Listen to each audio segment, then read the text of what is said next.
იო, რას ეკეთებ? რას ეკეთებ? იო, არაფერს, ქრისტე მანქანის უთვალე. რას ვაკეთებ? რომელ მანქანას სათვალიერებ? რომელ მანქანას? უბრალოდ სხვადასხვა მანქანებს ფასებს ვნახო.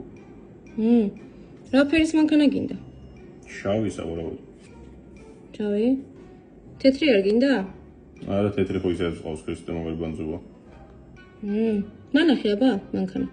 მანახი აბა მანქანა. კაი ხო რა. აბა შავი სხვა ფერი მინდაო შე თქვი. არა, რაც შავი. შავს ვიძებ რა უფრო. ვარდისფერი არ გინდა? ვარდისფერი მანქანა რა თქმა უნდა გაქცევ ქრისტე. რა, პროსტო ვარდისფერი. შენია სმარტი ვარდისფერი, მე არ ქუჩერ მე. ვარდისფერი მანქანა როგორ მოვიარო სიცოცხლე.